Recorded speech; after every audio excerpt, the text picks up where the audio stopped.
Hello, and welcome to Dr. That was too much. Are the days of our lives. That was 11. I gotta pull it back. Why are we so giggly? We haven't even drank yet. I know. We are completely sober. Hello, and welcome to Dr. Bean. My name is Heather. And I'm Kathleen. And this week, maybe because it's going to get really depressing. Okay. And this week we are heading back to Homicide for the Holidays. More specifically, Season 2, Episode 8, Bloody New Year's. We covered a Christmas one last year on our Episode 29, so there's no need to really go over the background of the show. Although I will say I really, really am fond of the way they name the episodes. It's kind of fucked good. up.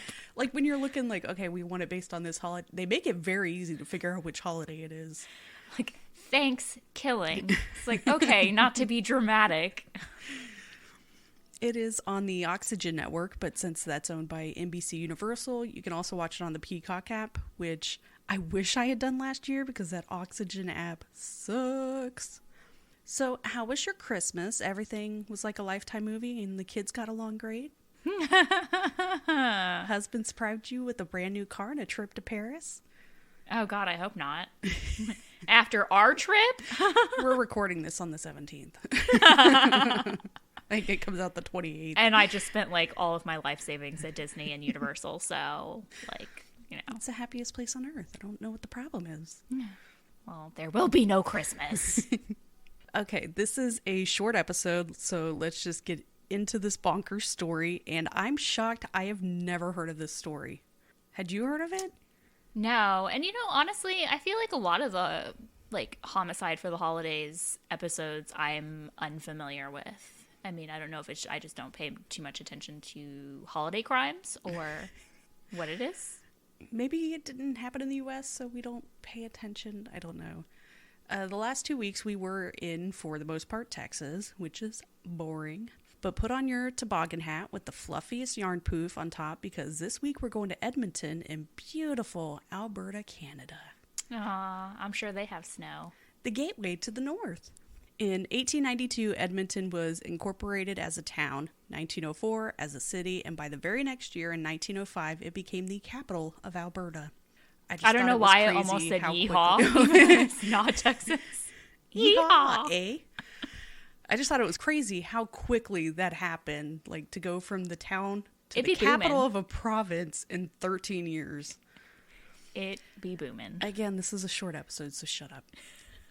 Also, technically, this doesn't happen on New Year's Day or Eve, so I feel like the producers thought, we don't have enough New Year's tragedies. This happens on the 29th. Just toss it in. Okay, so I thought that I also was doing an episode, and so I did the other New Year's episode, which does actually happen on New Year's Eve. So, if we need to stretch it, or if we need to release 2 New Year's Eve episodes, I got you covered. I mean, if you want, we can. I'm always terrible at it, but... No, you're not. Anyway, December 29th, 2014, the Liu family is just hanging out at home. Chris Hansen, did you notice the way he said Liu? It's L-U-U, but he pronounces, both U's. It's you don't need to go that hard. That is Chris Hansen. Liu. It's that weird time between Christmas and New Year's where there's nothing going on. And you don't know what day it is. Yeah. And you're just like, fuck. Christmas is already exhausting, and then the year is ending, so you just want to hang out because you don't want to do anything too exciting. You got the new year about to start. You want to start the new year off right. I mean, frankly, are we really going to do anything really exciting for the new year anyway?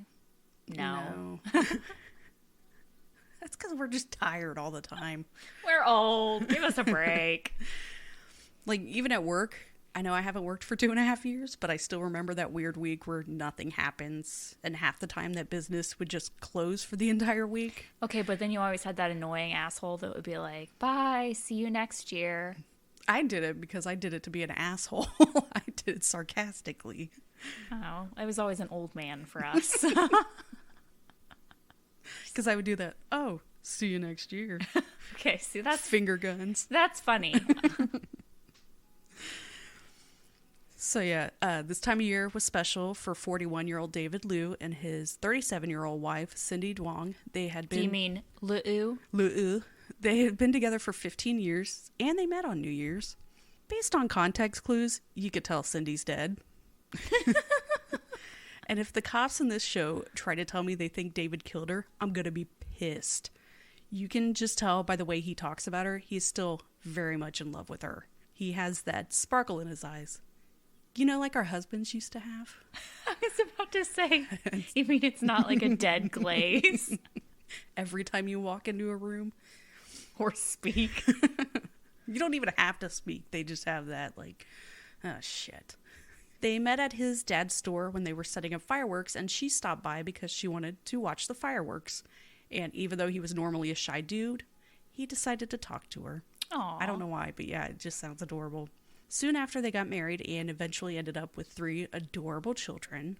So that night, they're just hanging out at home, and you can tell she's a great mom because even though it's winter break from school, she's still making them do homework. We would just be like, just don't talk to us. Yeah, I don't care what you do. Go in your room, and just as long as I don't see you, as me. So, yeah. David goes up to the master bedroom, and from there, he can hear the doorbell ring. Their 12-year-old son answers the door with Cindy right behind him, which... Why are your children answering the door? Dude, mine do that Canada. Okay, but mine do that all the time. They don't answer the door, but they go to the door when someone rings the doorbell. And I'm like, why the fuck are you going near the door? I want them to think that we're not home. I'm dealing with the 3-year-old right now. Like, if you hear the doorbell, shut up. Yeah. If you hear the doorbell, you stay where you are. You don't go near the door. You're silent. But instead, my kids are like peeking out the window or like, who's at the door? I'm like, shut your goddamn mouth. As far as they're concerned, no one's home. Well, I just said something. Well, you're the home alone then. The door is answered, and the person at the door takes a step forward, says something, shoots Cindy, and then leaves. Which reminds me of that Killer Clown one. Mm-hmm. From upstairs, David hears a loud noise, but just assumes something heavy fell, because why would you think somebody just came in and shot? We haven't talked about the neighborhood yet, but shootings do not happen here. For him to just assume something fell, it's not sketchy at all. Yeah, I mean, I'd be yelling, what happened? Yeah, what fell? I've heard Edmonton has a high crime rate, but not this neighborhood. And by crime rate, I mean by Canadian standards. So not Texas. I'm not even going to try and compare the crime rate to ours. And the houses in the Haddo neighborhood that they live in are gorgeous and expensive. Anything in Canada is expensive. Well, it's expensive for my standards. I found a condo for half the size of my house, and it's still more than I spent on mine. I believe it. That's all just to say that shootings don't happen here, and it's not weird for David to just assume a dresser fell over. He runs downstairs to make sure nobody was crushed under it, and instead finds his wife on the floor in front of the door with a gunshot wound to the head. Inspector Regan James is nearby when he gets the call about a shooting and shows up to the house to see a female on the ground and a male on the phone, which that's got to be like chaotic scene to arrive to because she's still alive on the floor bleeding out. And they have 3 kids. These 3 kids are like screaming, crying. David is there crying, trying to stop the bleeding. And nobody knows why or what really happened. Reagan eventually takes the kids to another part of the house because there's the fear of the shooter coming back. The paramedics arrive within minutes, but by then it's too late and Cindy has passed. David obviously has a really hard time talking about that. So if his pain isn't enough, he talks about how the son who answered the door is crying and taking the blame for his mother's death because he was the one who opened the door to this murderer without checking to see who was there first. He's 12. Yeah, like 12-year-olds do things all the time without thinking. I mean, plus, who expects it to be a gunman? Yeah. After getting him to calm down, they have to interview him because, unfortunately, he's the best witness. He says it was an older Asian male who wore glasses and spoke Vietnamese and asked to see their grandfather. And when Cindy came to the door, he just shot her and then left in a dark-colored sedan. They still suspect David is maybe hiring this guy, which makes no sense when the shooter asked for the grandfather. And also, like, who shoots their child's mother in front of their child? Yeah. Fuck that. So I hate when shows do the whole coming up, the police find something that tells them this person obviously didn't do it, and then comes back from the commercial break to talk about how they still suspect this person. Like, you already spoiled it. We know they didn't do it, so now you're just wasting my time. I mean, I hate when they do coming up anyway, because I'm going to watch the episode. You don't have to fucking tell me. They find nothing in David's background that would make him a suspect, but because Cindy was shot execution style and possibly because they're Asian, I think is what they were hinting at. So they were racist, too. Yeah, they suspect it could be a gang-style situation. Because white people don't have gangs. They didn't, like, I don't think they outright said it, but it was like, I see what you're insinuating. Those Asian gangs. So the police put the family under protection, which this poor family. The kids see their mother get shot, and now they have to go into hiding because there's a chance the shooter could come back and kill all of them. And the one kid feels like his mom's murder is his fault. Yeah, that is some guilt to live with, yeah. I thought you were going to say, well, yeah, it kind of is. No, it's not. No, it's not. No. While they're trying to figure out and find the suspect, they learn about another 911 call. FYI, the emergency number in Canada is also 911. Which I love. But I also always think of that episode of IT Crowd when they changed the emergency services number. He's like, help, fire. They receive the call for Cindy at 6:53 p.m. and at 8:28 p.m. they receive a welfare check for a potentially suicidal man in another neighborhood of Edmonton. The police showed up and didn't find anything wrong. They were kind of sketchy on. They couldn't get into the house or something. Which, I mean, I guess, like, when you're doing a welfare check, you can't just bust in. But like, if you're told there's somebody there who's suicidal and has a gun, you would bust in. I guess you have to have probable cause to bust in. I mean, I don't know the Canadian laws. No. I don't know the U.S. laws, really. So they showed up, didn't find anything wrong, and a few hours later they receive another call about the same house from a woman worried because she hadn't been able to get in contact with any of her family members at the home. So they somehow get permission to look into the home. Because of that, I'm not sure. From a neighbor? Or I don't. They get a warrant? I don't know how that works. I just know they were able to get permission to bust in. The police return to the home of Fu Lam, and it's just a massacre. They find the bodies of Fu Lam's second wife, 35-year-old Tien Trong, her 8-year-old son, Elvis Lam, Tien's father, 55-year-old Van Dang Trong, her mother, 55-year-old Thai Dao Lee, her sister, 33-year-old Ha Trong, her niece, 3-year-old Valentina Nguyen, and her friend, 41-year-old Viet Nguyen. Later on, they mentioned that Viet may have been in a relationship with Tien. It's a lot of fucking people. It's a lot of people. There is a set of footprints outside of the home in snow that had an obvious spot of blood in it. I don't know how they didn't notice it that first time when they were there. They looked outside because they had to see, like, okay, we can't go in the house. Is there anything we could see from the outside? And yet they didn't notice that. I guess weren't looking at footprints. Even though it's snow, like, it's very noticeable. I don't know. You would think red against white. Maybe they thought it was ketchup. I'll give them the benefit of the doubt. It's Canada. It's the holiday season. They people don't expect eating. Dead people. Yeah. Like, oh, let's catch up. But if you're told, hey, there's a suicidal individual here, you'd think you would notice, like, oh, there's blood from a footprint coming out of a house. But I don't know. Or someone stepped on a ketchup packet. Oh my God. And it was tracked along. Sergeant Patrick McCormick is at the second scene and calls Inspector Regan James, who I guess is above him. I don't know how that works. I don't know the hierarchy of I would think Inspector Canadian would law be enforcement. below Sergeant. I don't know. And he just lets him know that he's at the scene with multiple Vietnamese shooting victims, and James responds, "That's weird. I, too, am at a scene with a Vietnamese shooting victim." But I only have one. You win.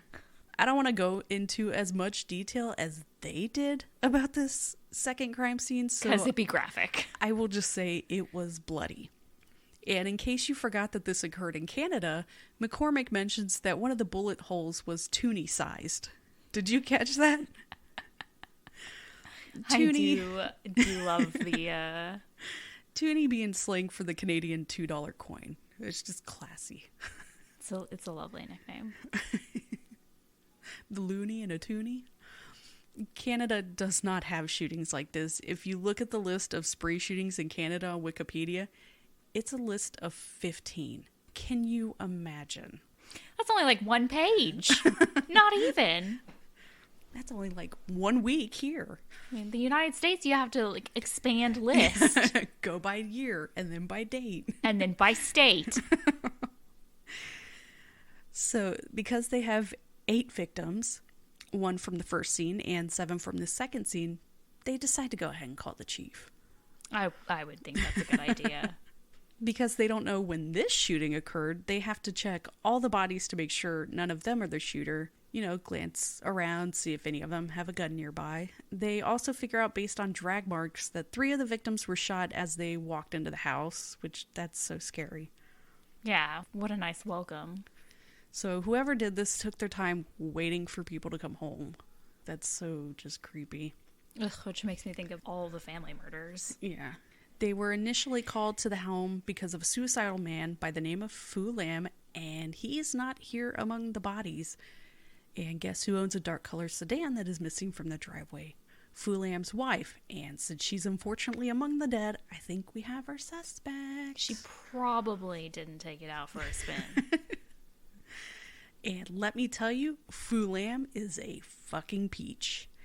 He had a criminal record dating back to 1987, including drug and violence-related offenses.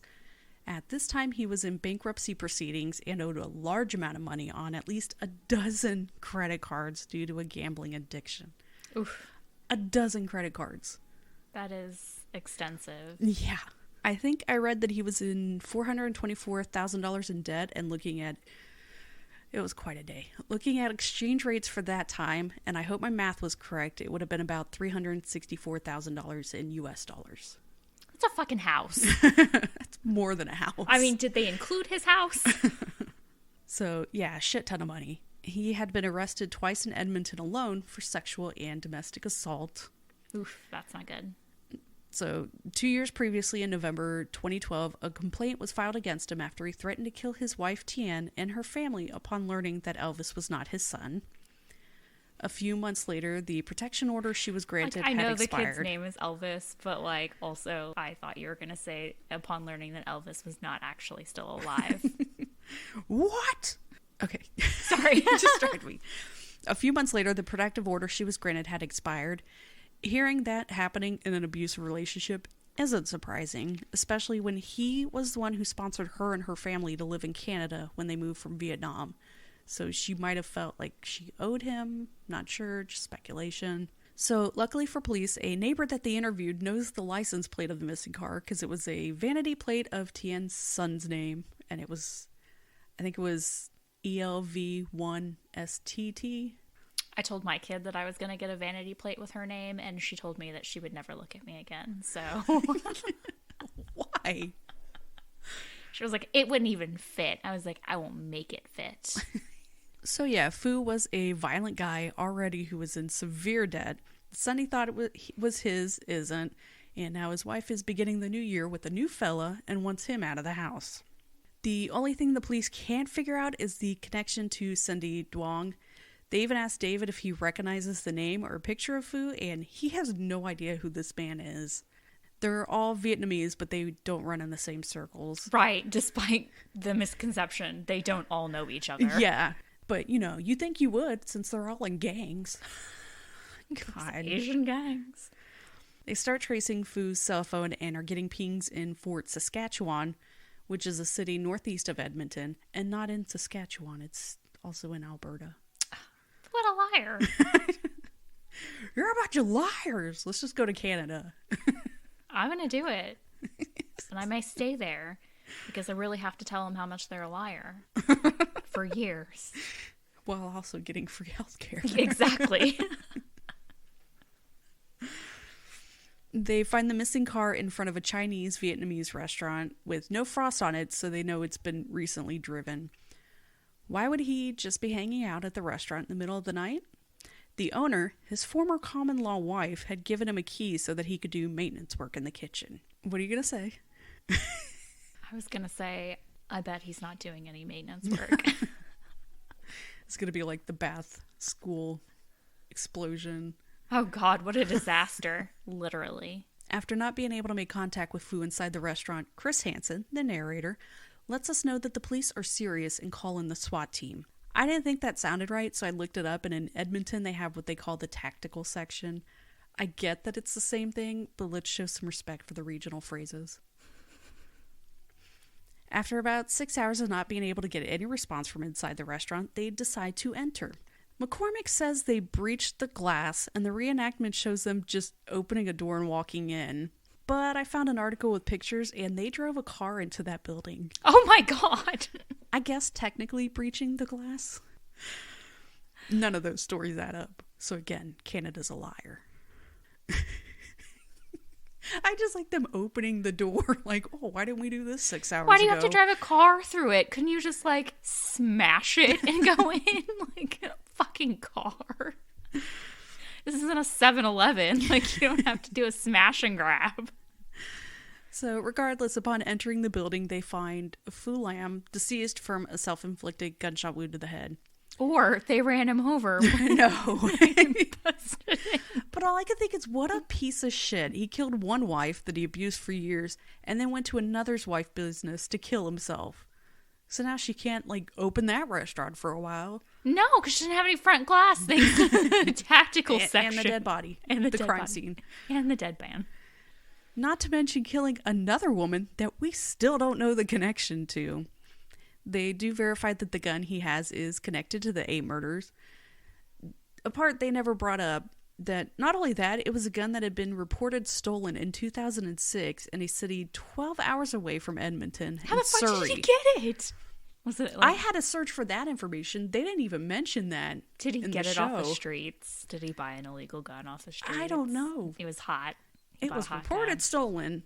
So, but just 12 hours away. The timeline that they established is that early in the morning, Fu had shot Tien, Elvis, Ha, and Valentina. Fu then takes Tien's cell phone and invites her parents over. Which, what the fuck? Thinking their daughter wants to see them, they show up at the house where they are murdered as they enter. Viet is also lured to the house and shot in the garage. He then takes his infant daughter and another toddler over to his adult daughter's home. That's right. There were 2 additional kids in the house when these 7 people were murdered. Ugh. No idea why he spared these 2 kids. Yeah, it's just, I mean, he killed a 3-year-old. I don't know why. Where do you draw the line? He then drives over to Cindy Duong's house and kills her before he drives to the restaurant to kill himself. The only connection with Cindy they can find is that her father was once friends with Fu, and several years before they had some sort of falling out. That's it. Completely unnecessary. So, yeah, what an absolute piece of shit. Happy New Year! Woo! Should have had a popper ready. Yeah, I was about to say. Wake up the 3-year-old, it'd be perfect. Totally worth it. No, I wouldn't.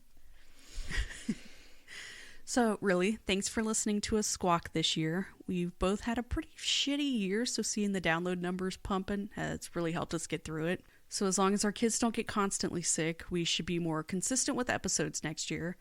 I can only have one dead dad, so we should be good on that front. And I was going to say I can only have shingles once, but apparently I can also have him twice. So... So yeah, that's how we grieve and deal with things. So thank you very much. Yes, it's been a fantastic year for the most part with crime. Again, I had a dead dad. Yeah, I don't know where I was going with that. I mean, I killed it at the funeral. I will say that. My really eulogy did. was pretty good. Yes, that was a bomb-ass speech. When I say it's been a good year, I mean for our podcast. Yeah. And that only. Nothing else. So, thank you for listening. We will be back next week. With maybe something uplifting. Yeah. I don't know. Who knows? Maybe recommend something so that we can stop bringing in all these downers.